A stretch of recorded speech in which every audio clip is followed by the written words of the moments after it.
Flax has been bringing his dog over every day. That's It's pretty the awesome, best. actually. Yeah. Dude, I'm not a small dog person. Like, I'd rather have just like Team bad. 400 pounds of Saint Yeah. Bernard, but goddamn, Mr. Roo is great. I can hear him. No, he's not even up yet. He's there. We go. Now he's climbing up onto the chair. Oh god, we're gonna hear pug snorts in the mic.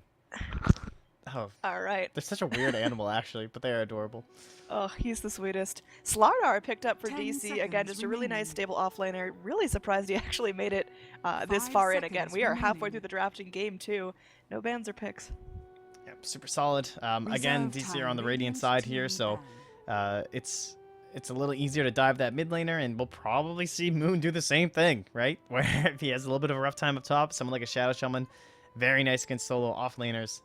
More than likely, the Slardar, if it is position 3, is going to have to make a lot of plays. Is Darkseer gone? I feel like he must have been banned, right? He's too strong of an 10 off laner. seconds remaining. Yeah, he was banned out last game, I think. Jeez, it takes me forever Was to he? find heroes when they're grayed out. Yeah, he's down Yeah, there. it's really difficult. Yeah, even though like gotta I know. know where they are, I just can't see Gotta them for some memorize those reason. attributes, son.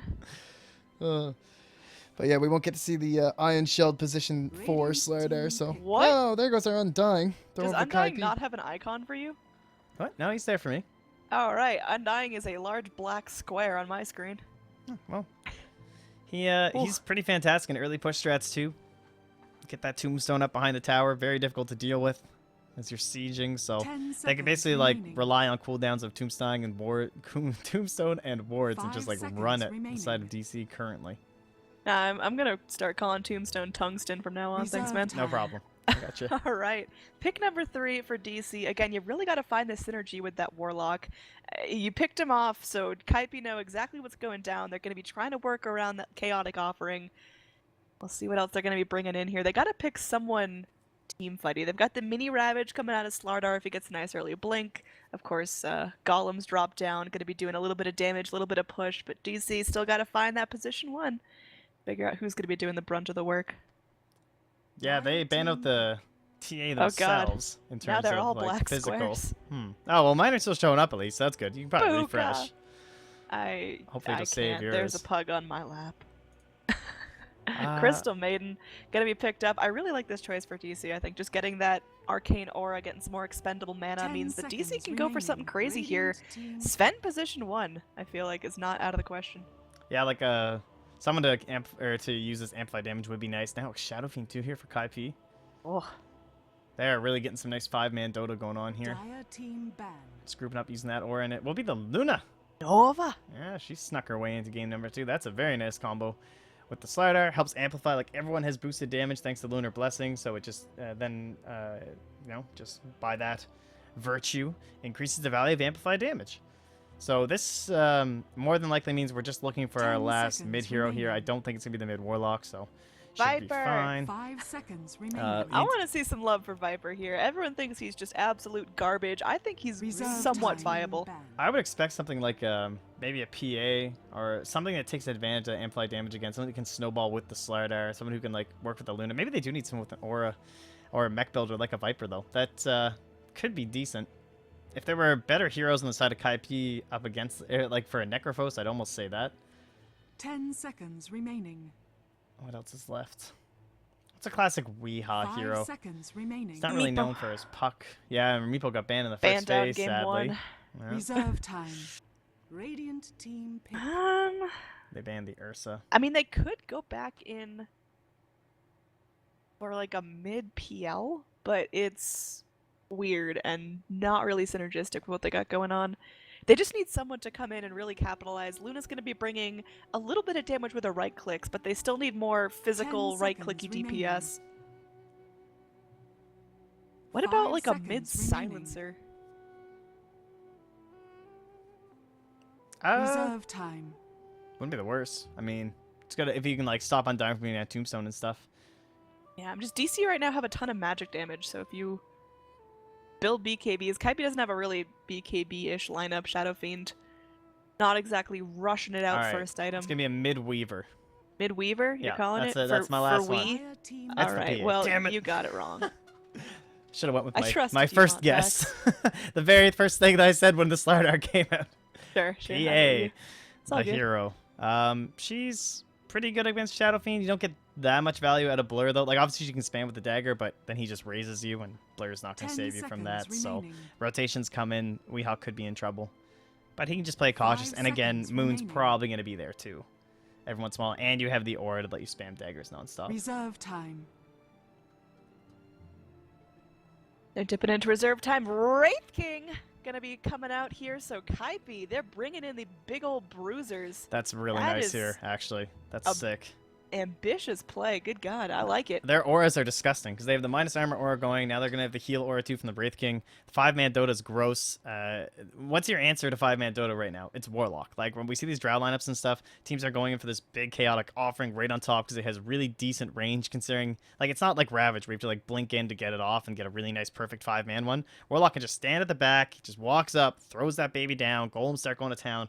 But when you waste those huge combos and then Wraith King just pops back up at full HP and mana, he's like the ultimate counter to the Wombo combo lineup. That's why we used to see him so much. So this is looking pretty great, I gotta say. I really like the Wraith King pick. They don't have the best answers at all to drain his mana either. I don't know. Oh, I it's think it so might good. take Wraith It's actually King so a little good. bit too long to come online. Like a hard farming Wraith King versus a hard farming Luna. Luna's gonna be up in team fighting before your Wraith King feels comfortable. No, doing no, that. it's good. He's gonna buy Blade Mail. It's gonna be fine. He's not gonna go all Bone 7 and get a Radiance. Well, he might. If he snowballs really hard, he might go Blade Mail Radiance. I wouldn't be too surprised, but this is actually gonna be dope. I'm so down with this lineup right now. All right, we are loading into our official client game. Everyone picking up their heroes. What do you feel about this Shaman? He was revealed real early on in the draft. Is there enough punish from Digital Chaos, or is he going to be dropping them snakes like they're hot? Well, another part about the snakes too is that it's the same idea behind the Wombo combo lineup that Wraith King has. Is that you throw them down before everything gets dumped and your team like attempts to be wiped, and they just sit there the whole time. It is kind of nice about that, right? Like you don't actually have to be alive at that perfect moment to use them to get the maximum value, like you would if you were a lion.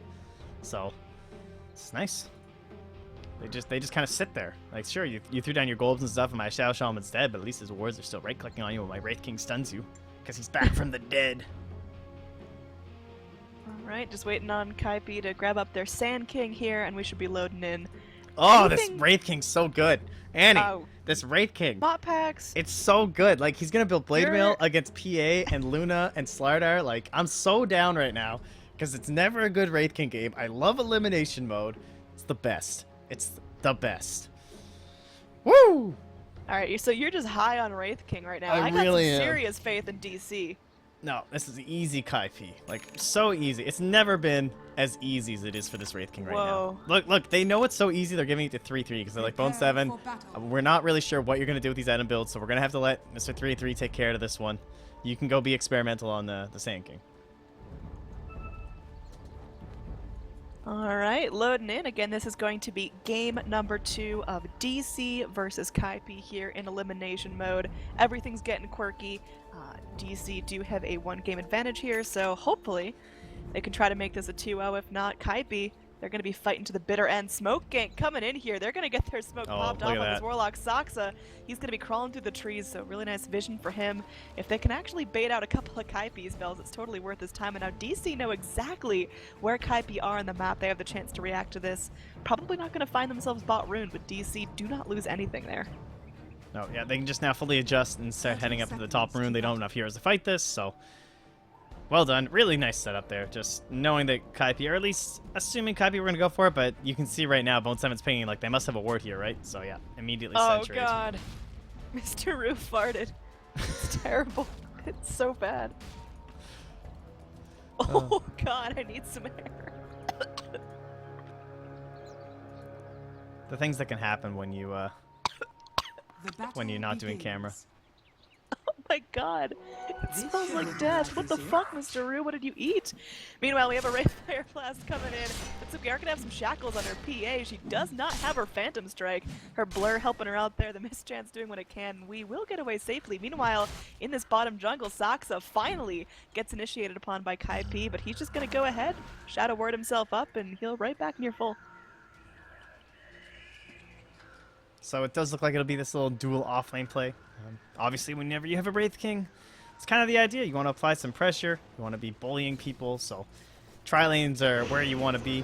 It is 3 ranged heroes, though, so it can be tough to get those perfect decays. You can see the spacing right now. Just make sure there's never going to be a 2-man decay here from the side of DK, so this is well done by them. Still, Misery taking a lot of damage as a poor little CM, and she's not getting that opportunity to go and frostbite a jungle creep, which is a really big deal for her, because this means the level 2 takes a lot longer to come online.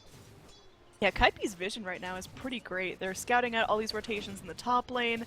Radiant have not de-warded this. Is there reasoning for that? Just letting them be sneaky? Sorry, hold on. I was just watching this one. Which one haven't they deboarded? Up top, there's a Radiant sentry right next to a Dire Observer, but it's just chilling. I don't know. I guess he must have seen it and he's just holding it for his tango then, because he hasn't taken that much damage yet. That's all it is. Alright, so Kaipi getting a little more vision than they maybe need to. Now down bottom, we could have something going down here. Bone 7 taking a lot of damage. There's no Lucent Beam from the Luna yet. She has not reached her level 2. Come with me, now chasing after him. He's got decay stacks for days, but not really able to go and get a whole lot of damage out on DC. Just trying to prevent whatever farm he can, but Kaipi, Oh, the look at heroes are Moon. dropping low all across the map. What a play right there. 3-3, he's getting low. Gonna de-aggro from the creeps. Now Bignum, he's taking it from Moon Meander. This guy has 1 armor. He's not exactly the tankiest early game hero. Yeah, Moon, no skill in the bash, so he's not going to keep trying to get one there and going for the kill. But that was a ton of regen, and what he did was, yeah, he did wait for that too, and then he really got aggressive when he had that double heal going on there too. So he is low on mana now, so the threat is diminished, but really putting the hurt onto these two. Dire's bottom tower is under Yep. attack. I mean, down here in the bottom lane, DC obviously investing a lot of resources to try to make sure this lane goes smoothly. What would you consider a 1 lane? Is it when Luna just picks up her 6? Is it ganks? Is it whatnot? For them, it's just mostly kind of chill, right? Like, Rezo's just going to be farming. There's not going to be a lot of rotations. They want to get some levels up on top of our Warlock. So, like, 1 to them is just not dying, not feeding off to a Sand King and then dying.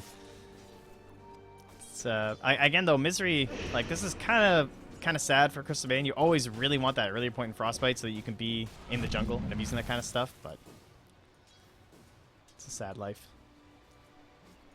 Yeah, things stalled out a little bit. 3 minutes in, still no first blood. Kaipi maybe looking to get things rolling, but now Luna with her Lucent Beam able to dish out a ton of burst damage. Bone 7 is not that tanky. He's got less than 700 total HP and only 3 armor, so he's really got to watch for this. Now, he could be in some trouble. Burrow strikes away, but they've still got the Shadow Word damage. The first blood goes to Saksa. Now, Come With Me, in some trouble, is able to return the kill onto Crystal Maiden. Now, do they have the damage to get another kill coming back out? Decay stacks. Well, they're holding him strong. He's going to pick up another one there. Soul Rip still on cooldown, but looks like Come With Me will get out alive. The Fatal Bonds not bringing enough damage to take him down. Yeah, close one. Similarly in the mid lane, well, looks like we almost missed a Rise, running into some troubles. They should be okay. Oh no, he went back in. What? That's not correct. I like how it only shows damage 109. I guess that's all he did. He went back in on 100 HP. I just wanted to look at an SF, guys. Moon Meander's coming in up top. They don't have the Frostbite though. Yeah, they're going in. They got him. Get close enough for the crush. There he goes. They snip that Wraith King in the bud before he hits his 6, which is a really great way to punish. Now, Come With Me coming back in, trying to keep the rotations up, but Moon Meander's having a really successful lane up here.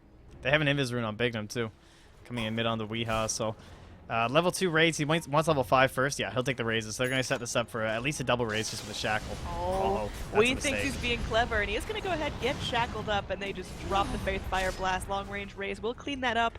It's a nice little kill for Arise now. He's getting what he needs to. Picks up some little raindrops. Try to mitigate the damage coming out of the Stifling Dagger. It's a damn good thing that 3-3 TP'd in there, or else they would not have gotten that kill, because he missed the first raise, and I think he missed the second raise too. Shackles, dude. They're bringing in like a, what's that, 120 damage. That PA's dead. Things were getting risky. A little dicey there. Misery comes in. He does have the Frostbite now. But can they actually get our little PA up there in time? Raindrops not going to be delivered just yet, so they're really punishing that Shadow Fiend. We are able to avenge his former life. Back down in the bottom, Resolution still getting some decent farm. 31 last hits and is going to be at the top of the overall net worth chart. 2 assists as well. This Luna's looking pretty good. What do you expect Luna to be building here? There's a lot of variability.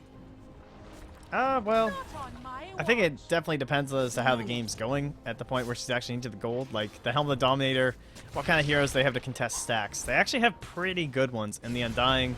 as well as the Wraith King. I would be a little worried. They don't really have the heroes to take it, but like when it comes to Tombstone and stuff, if they were to get the vision over your Ancients, you could run into some trouble. So then you get into this question of like, do I want to go for my Helmet Dominator, or do I just want to go for that earlier Dragon Lance, which we've seen some Lunas going for lately? I mean, I'm a big fan of Luna Dragonlance, but that's in my shit tier pubs. Yeah, no, I mean, it's just really good stats, right? I mean, the range is pretty sick too. It's not even the biggest part, but up against a Shadow Shaman, it does add a little bit of extra value to help try and deal with those wards. Sadly, Glaives aren't going to save you up against those. And our Undying here going in, just trying to steal a little bit of strength, but Undying's had a tough time so far. He's 1 and 2. He's not really contesting resolutions for him. How does Come With Me make himself the most useful right now?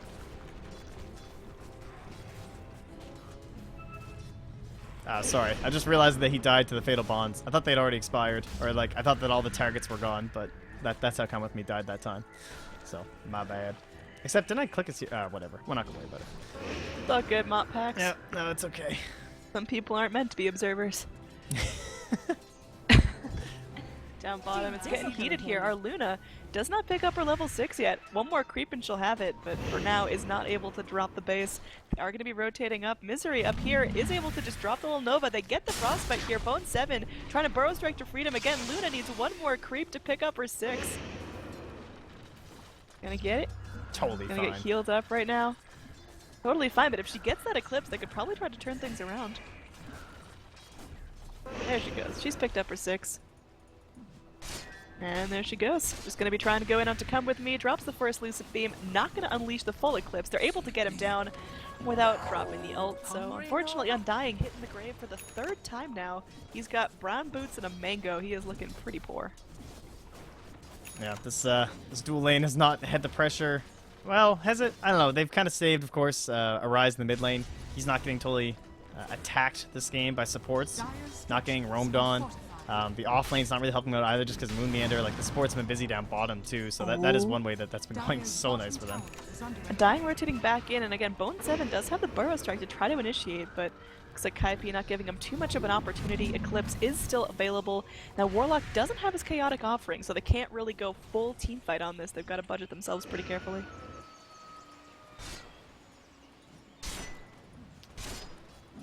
He actually did take the point up top too. 3-3 was holding on to it, as you usually do as Wraith King, because you don't know, like the cooldown's so long that you only want to skill it up if it's going to be like a chance for you to turn the fight around. Actually ends up TPing right home too, just a little bit worried about rotations.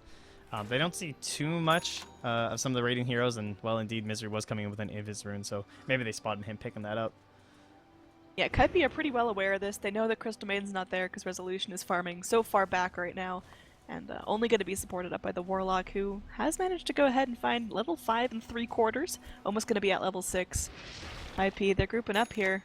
They got 3-3 and Bignum smoked. Looks like they could be wrapping around towards the bottom lane. There is going to be a Radiant Scan. Will it clip? Oh, there they go. They get some vision of what's going down, so immediately you can see DC heroes start to play safe, going back. Resolution, just real keen on what's going on. Saxa's so close to 6 too.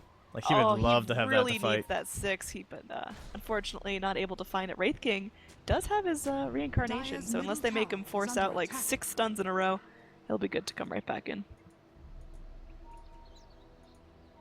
Yeah, I think, well, what's their dive potential here? Tombstone?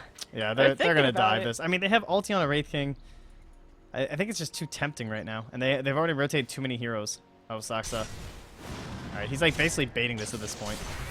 He might be able to get back here. He's going to get hexed up. The Tombstone dropped deep under the tower. It's going to be doing some damage here. Resolution, just trying to get out of this alive. Crystal Maiden, there's really not much you can do. She doesn't have the mana to freeze. Meanwhile, the Burrow Strike connects into Resolution. He's going to TP home. Does not want to fight this, and they do not have the Wraith Fire Blast to punish Wraith King. I guess just wanted to save mana for his Reincarnate. Yeah, more than likely. Just... or he just wasn't in range, I guess, or it was on cooldown. I assume something. Else he just would have stunned her. Some kind of miscommunication. Alright, 10 minutes in.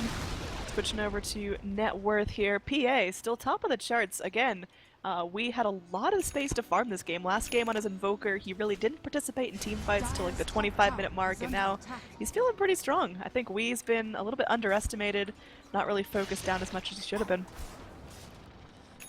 Yeah. I think they just didn't really have the heroes to rotate either. Like, they made that one play with the Wraith King where he comes in and leaves his room the Shadow Shaman, but they, like, Radiant side mid laners are just harder to gank in general. Then there's this whole tri-lane down bottom that's been applying pressure, and it looks like they're trying to hold this tower as much as they can, so that's forcing a lot of the attention down there. Arise has to go back in the jungle because he can farm a lot faster. Wow, that's actually ridiculous that Moon's getting this tower. Basically solo at 11 minutes. He's fine. Look at that, dude. That's Slardar. This is Moon's hero. He just feels so comfortable there. And they are going to go ahead and drop the base. Come with me. Getting so low and should easily be picked off. Misery goes for the Frostbite. And a couple more clips will get him. They get the Tombstone as well. So more and more gold starting to flow into DC's bank here. They've got like a 3,000 net worth advantage. And there's Luna just dropping that ult, getting down the Shadow Demon or Shadow Shaman as well. So looks like DC, they're not going to back off. They're going to use this column to clear out the wave. And they can go ahead and try to tap on these tier 2s. Same time, I was actually watching mid while that happened. Yeah, there's Luna. She doesn't have her ult here, but they might be able to find the kill on Bone 7. Raze is coming in. Slardar's in some trouble. Doesn't have his blink, and he's going to get killed off at such a crucial point. He was so close to the blink. Oh, did you catch his gold before he died? Because it was probably like within 10. I would assume, yeah. Well, I mean, we can just add up his death gold, too. They do get the tower go, so that'll help. I am North American. They so while that was happening, so they just ultied Shadow Shaman, correct? Yeah. He just got the ult. At the same time, when he was like within a hair of dying, but he got the blink as the rays like Resolution, they're appeared at going his back in. feet. Come with me. It's not safe. Gonna pop into the flesh golem form, but look at that crit. We showing off the power of that ulti. And Bone 7, unfortunately, they're not able to get detection on him. They're just going to go in focusing the Shadow Shaman down in the meantime. And they should be able to clean up Bone 7 as well. He's going to eat a mango to burrow strike out, but one more right click from Saksa means this is a one fight for DC. They land the crush. Oh, man. Unfortunately, the Requiem will kill off the Phantom Assassin. A little bit of miscalculation there, and now Saksa might be in some trouble. Gobbles up the wand charges before that stun hits. One more slap from the Wraith King's sword will make this an even engage. What the hell was that? It's a long, drawn-out fight. Yes, sirree. Everything thrown out. In the end, it looks like it favors the dire side. A lot of damage done here by Arise, too. But pretty much everything used. Sorry, I'm doing production things. Wouldn't know what that's like. No, it's the greatest. But in terms of our game, scaling and whatnot at this point, we do have the Dragonlance first onto Rezo, not going in towards those stacks. I think I would agree with that too. Again, just very difficult for them to hold on to those. Easy for the Dire to contest. Could run into some trouble if they're fighting in a situation like that. And just a good item in general in a game like this against Tombstone and Wards. There's a lot of shit you gotta attack this game. And that pretty much falls on, like, it is nice that they have two range supports. For one thing, since all of those things are based on number of attacks now, there's no longer, like, damage needed to kill wards or tombstones or anything like that. So, supports can help with that, but the added range on your Luna is always going to be nice. Yeah, she's got herself about 1,000 more gold. What do you want to see next? Do you go into the Manta? Do you go in for, like, a BKB this game? Might not be terrible. Probably eventually gonna need a BKB, but probably just like Yasha into Manta and whatnot. It's got a Blade of Alacrity now, but yeah, just standard items. Shouldn't be anything too crazy. All the other important stuff is up, right? We have the blink on Moon Meander. That's really all that matters at the current moment. And we dodge building into the Deso. It's got the Deso. They're intent on taking a fight right here. Wraith King still has his Reincarnate, and Sand King does now have his Epicenter. Still no Blink Dagger. Rezo getting healed up. There is going to be a Chaotic Offering available. Look at the damage coming out onto 3-3, and they're going to go ahead, try to force his Reincarnate, but he gets away with a sliver of health. There's the Dagger, and now their tower's going to be going down as well. Moonmeander comes in, showing off that Blink Dagger, and there's the Chaotic Offering. Look at the damage that this Wraith King has taken. And he's just going to be going down here. They burn right through his ulti like it's nothing at all. 2 heroes dead on Kaipi. DC, they get some kills on their cores. They get the towers. And now they have a Warlock Golem to continue to pushing up. Oh, yeah, they killed that the was golem. just such a good fight for DC to take. Once that Wraith King ult goes down, that's so much of their team fight. Like, just that ability for him to come back up and be distracting and stuff. Now, mind you, he doesn't actually have a big core item yet. And now he's going back in towards that armlet as he'll pick up the helm and the glove. But that's... Well, once you see that, like, forcing the fight with the golems was so smart there by Saksa, and as well as the blink by Moon. 7. Oh, looks like DC lacking on a little bit of vision, but Moon Meander, he doesn't really care. He'll slap you down no matter where you're at. Oh, and there an Arcane Rune here too for Moon, I would reckon. That'd be pretty sick. They can probably take Roshan and then grab it after, and just go like super aggro. I'll actually give it to Weeha. Oh, he's gonna bottom. This Well, is, that's fair enough. A pretty obvious Roche attempt. What did Kaipi have to stop this right now? They can't. Amplify damage, PA Deso. This thing is just dead way too fast to do anything about it. Oh, rest in peace. That Aegis goes the way of Luna, and now they can reinitiate. Lucent Beam from outside the pit. Oh, Vignum gets just taken down. PA eating a lot of damage there, but the Blur really helping her out. That crit from Wraith King not going to connect. Now there is going to be the ultimate coming out of Sand King doing a ton of damage here, but look at Moon. He's tanking through it like a champ. They lose their PA. Moon getting healed up by the Warlock. Now the Shadow Fiend coming in might make this a little bit scary for DC, but they're not too scared. They're just sitting here near the tier 2 tower. The Slardar positioning up in these trees. The backdoor protection from this tower should hop down soon as the Radiant creeps make it. There we go. And this tier 2. Kaipi just don't have the fight left in them. Damn. It's pretty to pick up on the Weehaw, though. How much gold did I give him? Dire's bottom Gave tower is him under 495. That's pretty nice for a That Wraith is King here. very nice indeed. I mean, how long is it going to take for Wraith King to be unstoppable? Because of course he is a late game hero. He needs time to scale. The Armlet's a great start. He's going to want to pick up, you know, if he gets ultra rich, BKB, grab that Desolator, the Assault Cuirass. He needs a lot of time to come online, but DC, they seem to be in their full swing now at 16 minutes. Yeah, I don't know. It's a pretty hard game for this Armlet build, though, I would say, just because there's a ton of stuff that's going to kill him during Armlet, as he's now being stunned up and obliterated. Just like, you have to deal with the Fatal Bonds chains, which are going to be going off while you're trying to toggle. Saksa now just healing, and he'll be okay. Now tries to get down to slow, see if he can stop. Oh, Moon! Oh, he's going to... Oh, he's got his eyes on bigger prizes here. He wants the kill, and they will get the stun off before the Requiem's channeled out. So Misery and Weehaw eat a couple ticks of damage, but they are just feeling on top of the world right now. Overall net worth is going to be about 10,000 in favor of DC when this push is all said and done. Yeah, that was a nice play by Moon, too. Just going right for, as he said, the big prize. That's the one that really matters, slowing down that SF.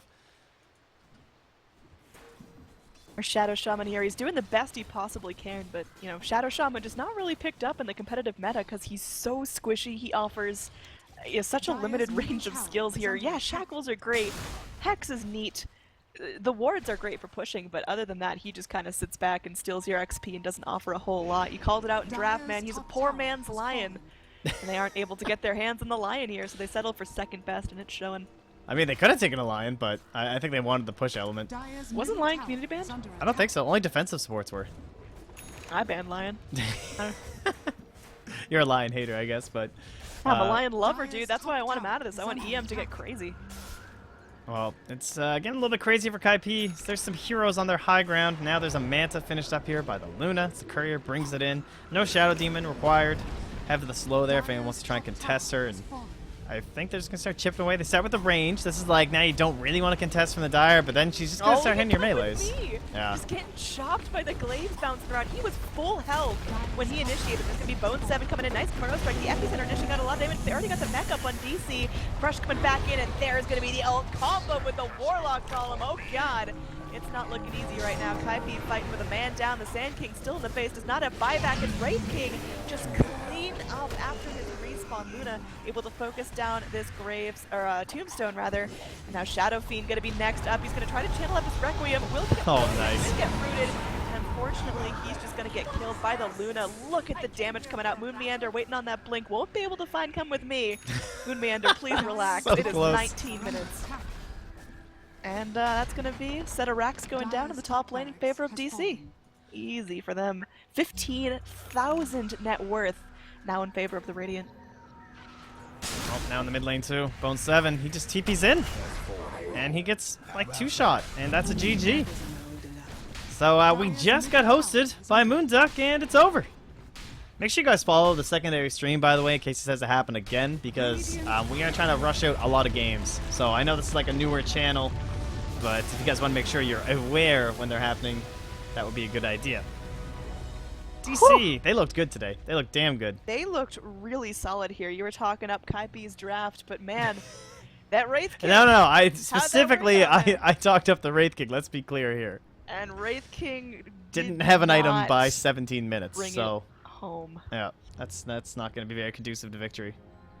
Yeah, I mean, DC just really looking like the superior team here. Their drafts were just as quirky as Kaipi, but Kaipi obviously undergoing some roster shuffles and stand-ins and whatnot, and DC, they're just feeling solid as a rock, so Yeah, DC gonna be moving forward, and Kaipi, well, they're donezo, right? Yeah, that's it. That's lower bracket. So, Oof. and getting amplified damage and PA, I think that was pretty fortunate for them. I'm surprised she didn't get banned out just because it's like such a classic, and they were able to grab it so late in the draft for Weehaw, but it looked like Kaipi thought they could handle it mid with the SF, and It's not like Arise had a totally awful time. He did get like kind of some solo stuff, and Weehaw just got out of control though. That again, it's big fights near the Roche pit can just turn entire games. Just even when the game's relatively even, suddenly you just have this advantage. It seems impossible to overcome, much like game 1. But we're done. Thankfully, I hope I will never have to do this production thing again. I mean, it wasn't too bad. Tomorrow, well, if you guys want to keep an eye on the schedule, we're trying to do a better job of updating the website, as someone on Reddit so rightfully pointed out. Yeah, our website, it's struggling here. Lots of stuff to keep updated, but we are definitely going to be moving in that direction. Now that enough people have complained, that's how we get it done here in Dota 2. That's right. That's how Complain on Reddit. Moonduck works. You know, you guys complain and whine about something, you're goddamn right, we'll fix it. The best way to check is always going to be the Twitter. That's always the thing that's going to be most up to date, so keep an eye on that when you want to know what games are going on. But for now, we're done. So shout out to our sponsors. We got Fractal, Pugna, Game Leap. Then again, like, they're so nice. They were just like, they weren't even that concerned about the sponsorships on the secondary stream when they knew that we had to do 2 at once. Yeah, man, they're really They're too chill. kind to as us. far as sponsors go, they are real easy to work with, and of course offer some great products. So check it out, dude. I mean, it sounds real cheesy, but Zyari's been repping Fractal to me since like last year, way before they ever sponsored us. I was talking about building a PC, and he's just going off on how Fractal's the best case he ever owned. So again, check it out. They have also got some of the best Twitch ads I think I've ever seen. No, there's no question about that. So, all right, we're all done here. We're shutting her down. Oof.